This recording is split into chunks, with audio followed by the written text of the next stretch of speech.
Pernah suatu ketika Abdurrahman bin Auf itu pengen miskin. Kenapa kau pengen miskin, Bu?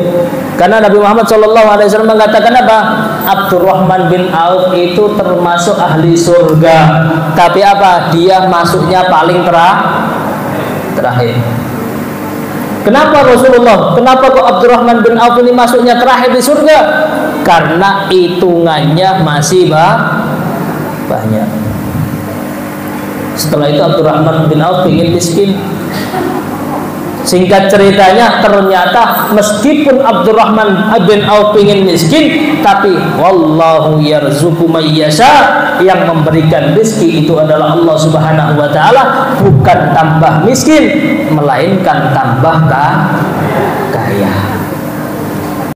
La ilaha illallah, la ilaha illallah, la ilaha illallah.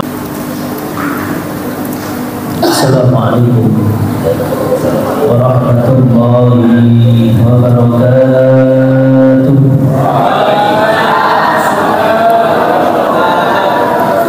Allah berfirman, zuyyina lilladzina kafarul hayatud dunya wa yaskharuna minal ladzina kafaru wa yaskharuna minal ladzina amanu walladzina taqaw fawqahum yawmal qiyamah wallahu yarzuqu may yasha'u bighairi hisab. Yang tahu artinya, Bu, siapa, Bu? Anak-anak yang tahu artinya. Kali ini hadiahnya dari Kang Junaidi, ya. Ayo, siapa yang tahu artinya? Zuyyina lilladzina, kan banyak kan ibu-ibu yang dari Arab kan, alumni Arab Saudi banyak. Coba artinya apa itu? Zuyyina lilladzina kafaru hayatud dunya wa yasharuna minal ladzina amanu wal ladzina taqaw fawqahum yaumal qiyamah wallahu yarzuqu may yasha'u bighairi hisab. Ada, Bu, yang tahu artinya? Zuyyina, apa arti zuyyina? Pepaes. Kalau bahasa Jawanya pepaes itu makanan kan? Hiasan. Zuyyina, dihiasi alladzina, orang banyak. Kemudian orang banyak yang seperti apa? Kafaru, yang kafir, yang tidak mau iman, yang tidak mengikuti Nabi Muhammad sallallahu alaihi wasallam. Dihiasi dengan apa? Al-hayatud dunya, kehidupan dunia. Jadi orang-orang kafir itu mereka dihiasi dengan kehidupan dunia. Mereka dihiasi dengan kebahagiaan dunia. Mereka dihiasi dengan kekayaan dunia. Kenapa kok turun ayat ini? Karena mereka orang-orang kafir pada waktu itu, orang-orang kafir Mekah itu mengejek, menghina orang-orang Islam. Awal Islam itu dari golongan-golongan bawah, golongan-golongan yang apa? Bukan dari golongan yang atas, sehingga Bilal bin Rabah, kemudian di situ ada Ammar, ada Suhaib, semuanya dihina. Karena apa? Karena mereka tidak mempunyai kekayaan. Saya ulang, dulu pada zamannya Nabi Muhammad SAW, para sahabat-sahabat yang miskin, yang tidak punya apa-apa itu dihina sama orang-orang kafir yang kaya raya, sehingga turunlah ayat ini. Berarti kalau zaman sekarang gimana kira-kira, yang mulia orang yang kaya atau orang yang miskin? Yang mulia orang yang kaya atau yang miskin? Sama berarti. dari dulu sampai sekarang. Sehingga apa? Sehingga turunlah ayat ini. Zuyina, perlu diketahui, kita evaluasi dirinya masing-masing, bukan orang lain. Evaluasi diri.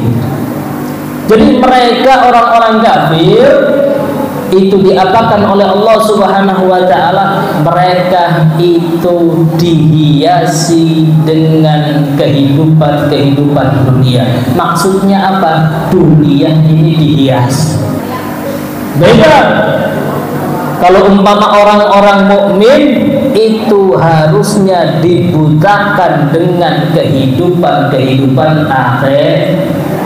Ada atau tidak zaman sekarang?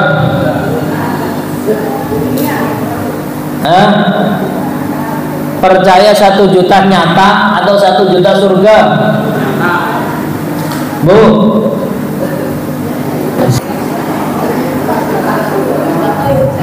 ini zaman sekarang. Jadi kita evaluasi diri kita semuanya sekarang itu, iya namanya orang iman, namanya orang Islam, tapi apa? Kita kena sama ayat ini semuanya. Karena apa? Kita semuanya dibutakan dengan kehidupan dunia.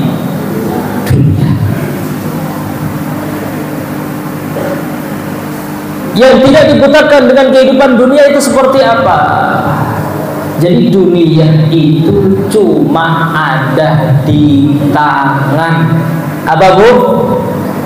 Cuma ada di tangan. Nggak sampai masuk ke kepala, nggak sampai masuk ke dalam hati. Itu baru benar. Saya tanya, kalau umpama punya uang banyak senang apa susah? Kalau nggak punya uang,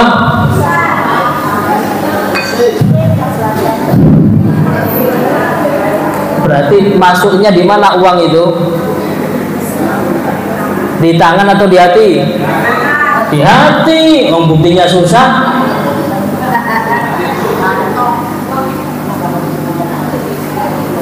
Maka di sini Allah berfirman untuk menunjukkan kita bahwa kita jangan sampai meniru orang-orang kafir, membanggakan kekayaannya, karena nanti ada di dalam di bawahnya ayat ini. Isinya apa? Wallahu yarzuqu may yasha'u bighairi hisab.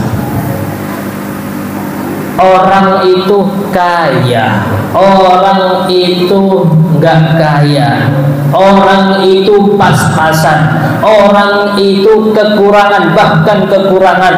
Kekayaan Allah ngasih itu tergantung Allah atau tergantung kita? Tergantung Allah. Bebas. Ibu punya uang, saya tanya, uangnya mau ditaruh di mana terserah siapa? Terserah kita. Sama dengan Allah. Bukan karena umpama orang itu kaya dikarenakan dia sedekah terus, enggak. Bukan karena orang itu kaya karena dia itu sholat duha terus, enggak. Bukan orang itu kaya karena apa? Dia itu majelis taklim terus, enggak. Akan tetapi kekayaan itu adalah yang memberikan Allah Subhanahu. Yang berhak memberikan itu cuma Allah Subhanahu wa ta'ala. Kalau umpama dikatakan yang kaya itu adalah orang yang sedekah, berarti apa? Berarti orang yang tidak kaya nggak pernah sedekah. Masa seperti itu? Oh, kita itu termasuk di sini orang miskin. Banyak orang-orang yang nggak punya uang, berarti nggak pernah sedekah. Iya bu. Oh, yang di sini umpama banyak yang nggak punya uang, berarti apa? Nggak pernah sholat duha. Apakah seperti itu? Tidak. Maka poin pertamanya apa? Kekayaan itu yang memberikan adalah Allah Subhanahu. Suka-sukanya Allah. Allah mau ngasih ke siapa bebas. Mau yang ngasih ke sholat duha bebas, Mau yang ngasih orang yang pengen yang sholawatnya banyak, bebas. Allah mau ngasih dunia kepada orang yang nggak pernah sholawatan, bebas. Oh, Allah mau ngasih harta kepada orang yang nggak pernah sholat, bebas. Poin pertamanya itu. Akan tetapi apa? Akan tetapi semua hamba-hambanya Allah Subhanahu wa ta'ala itu mendapatkan keadilan dari Allah Subhanahu wa ta'ala. Saya ulang Bu, jangan sampai salah. Akan tetapi semua hamba-hambanya Allah itu mendapatkan keadilan dari Allah Subhanahu wa ta'ala. Kalau memang dia tidak mendapatkan dunia, maka dia tetap mendapatkan akhirat. Bahkan Nabi Shallallahu Alaihi Wasallam sering diceritakan di dalam hadis ya, Nabi itu tidak mau beliau itu menyimpan hartanya walaupun satu malam. Pernah suatu ketika Nabi Muhammad Shallallahu Alaihi Wasallam setelah sholat asar kemudian assalamualaikum warahmatullah, assalamualaikum warahmatullah, tidak pakai zikir, langsung keluar Nabi Muhammad, cepet-cepet masuk ke rumah. Sampai apa? Sahabat terkejut, itu Nabi ada apa? Kok tiba-tiba kaget? Kok tiba-tiba langsung keluar? Kemudian apa? Nabi ngambil emas beberapa dinar yang mana beliau simpan di bawah kasurnya. Kemudian Nabi mengatakan, saya tidak suka kalau umpama ada emas, ada dinar yang saya simpan walaupun satu malam. Karena apa? Nanti itu Allah akan menanyakan hisabnya. Allah akan menanyakan hisabnya. Sehingga kira-kira saya tanya, di akhir hidupnya Nabi Muhammad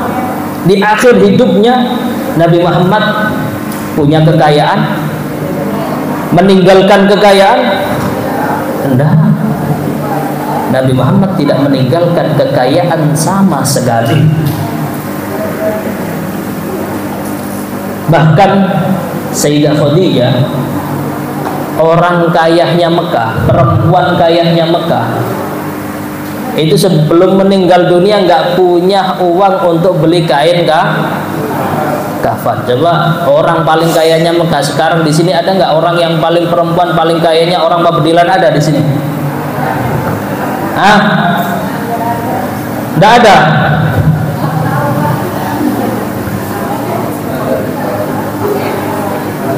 Itu sampai apa? Kehidupannya sampai nggak punya baju yang dipakai itu tambal-tambalan. Coba ada nggak sekarang perempuan sekarang yang pakaian bajunya mau ditambal?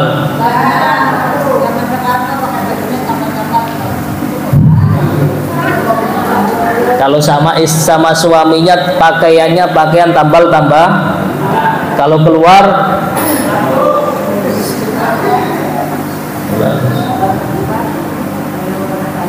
sehingga di sini ketika Allah memberikan kenikmatan yang banyak kepada kita, Allah memberikan dunia kepada kita, maka otomatis apa? Maka otomatis hisabnya juga banyak. Perhitungannya maka banyak. Pernah suatu ketika Abdurrahman bin Auf itu pengen miskin. Kenapa kau pengen miskin, Bu? Karena Nabi Muhammad SAW mengatakan apa? Abdurrahman bin Auf itu termasuk ahli surga. Tapi apa? Dia masuknya paling terakhir. Kenapa Rasulullah? Kenapa kok Abdurrahman bin Auf ini masuknya terakhir di surga? Karena hitungannya masih banyak. Setelah itu Abdurrahman bin Auf ingin miskin. Singkat ceritanya, ternyata meskipun Abdurrahman bin Auf ingin miskin, tapi wallahu yarzuqu may yasha, yang memberikan rezeki itu adalah Allah Subhanahu wa taala, bukan tambah miskin melainkan tambah kaya.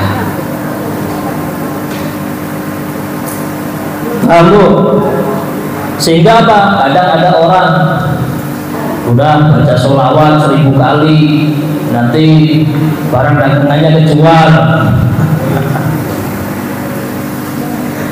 Kejual dan tidak, siapa yang memberikan?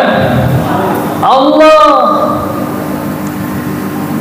Makanya itu ada tingkatannya ikhlas ini. Ada yang ikhlasnya gara-gara sholat duha ingin dapat uang, ada yang baca sholawat supaya dapat uang, ada.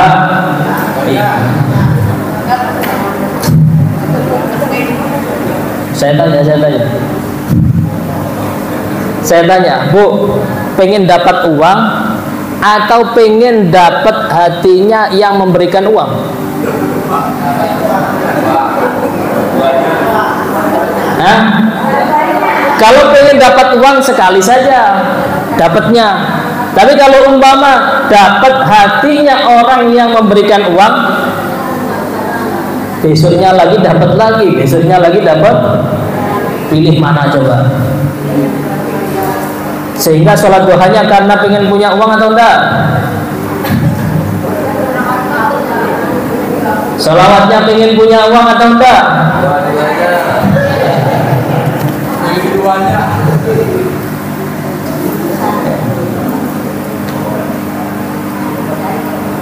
Kita alhamdulillah Bu, ya, yang makannya nggak aneh-aneh, yang makannya nggak aneh-aneh. Paling biasanya makan ya itu aja, tempe, tahu, terus apa lagi Bu? Jadi besok hitungannya di hadapan Allah dihitung itu paling cepat. Tapi kalau umpama ini makanannya apa? Dagingnya bukan daging digoreng saja, ada disetik, ada dibakar, ada diempal. Jadi kalau menurut tagihan itu banyak nggak Bu?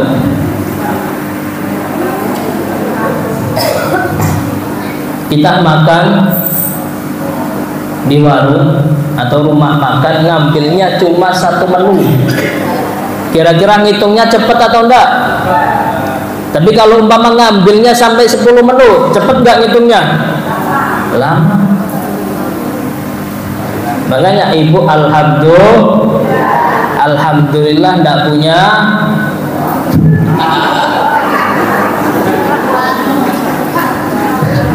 awalnya sudah alhamdulillah ngikutin semua, alhamdulillah nggak punya, iya.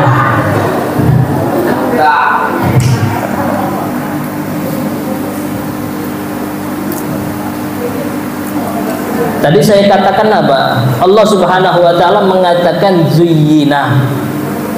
Apa zuyyina itu? Cuma perhiasan saja, cuma dihiasi saja. Rasanya rumah jelek sama rumah yang bagus rasanya sama apa beda?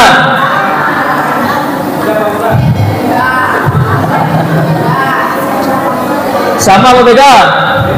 Beda. Saya tanya lagi. Coba. Saya tanya tadi, rumah besar sama rumah kecil enak mana? Rumah besar. Kata siapa? Rumah besar sendirian. Rumah besar sendirian enak enggak? Enak enggak rumah besar sendirian?